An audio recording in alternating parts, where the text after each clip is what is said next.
ক্রিকেটের শতবর্ষের রেখা অনেক বিন্দুর মাঝে লাল সবুজের তো ওই একটাই আমি যে স্থায়ী অমাবস্যার রাতের ওই জ্যোৎস্নার আলো, যে মৃদু হলেও অন্ধকারে পথ দেখিয়েছে বাংলাদেশের ক্রিকেটকে। আমি যে বর্ষার বাতাসে মুকুলিত বসন্ত। আমি ক্রিকেটের পংক্তিমালায় নতুন এক মাত্রা। আমার নাম সাকিব আল হাসান। আমি বাংলাদেশের ক্রিকেটের সূর্যোদয়। বাংলাদেশের ক্রিকেট যদি একটা কাব্যগ্রন্থ হয় তাহলে এর সনেট বা চতুর্দশপদী সাকিব আল হাসান।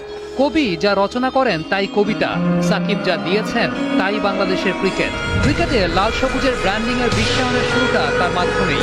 নিজে সমীহ আদায় করেছেন, বিশ্ববাসীকে বাধ্য করেছেন বাংলাদেশকে সমীহ করতে।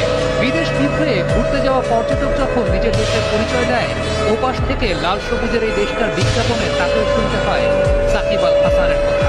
বংশের তোয়াক্কা না করে খান বা চৌধুরী বংশের কেউ কেউ নিজের সত্যনিষ্ঠ শিশুর নাম রাখেন সাকিব আল হাসান। কেউ বা নিজের নাম পরিবর্তন করে নিজেই রাখেন সাকিব। কেউ কেউ এক ঝলক সাকিবের সান্নিধ্য পাওয়ার জন্য বিনিদ্র রজনী যাপন করেছেন। আবার কেউ বা সাকিবের ব্যাটিং দেখবে বলে স্কুল ফাঁকি দিয়ে পিঠে মানচিত্র এঁকেছে। ক্রিকেট বিশ্বে বাংলাদেশের মানচিত্রটাকে দাম বাড়িয়েছে সাকিব। এদেশের তরুণ প্রজন্ম তাকে অনুসরণ করে, অনুকরণ করে। জীবনের শেষ দিন গুনতে থাকা বুড়ো দাদু নাতিকে মাথায় হাত দিয়ে আদর করে বলে, আমার নাতিটা যেন সাকিব আল হাসানের মতো হয়। একটা প্রজন্ম যেখানে নিজের ব্যক্তিত্বকে সাকিবের মতো করে বহিঃপ্রকাশ করতে চায়, সেই সাকিবের তো সবকিছু মানায় না। যে সাগরে সব জাহাজই যায়, সেই সাগরে সাকিবের জাহাজ যাওয়াটাও কি মানায়?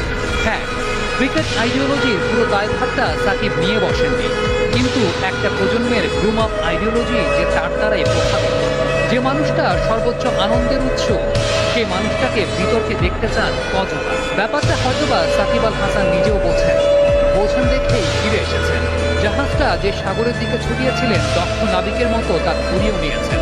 এই দেশে গর্ব করার মতো অনেক কিছুই আছে, সেই সাথে এই দেশে একটা সাকিব আল হাসানও আছে।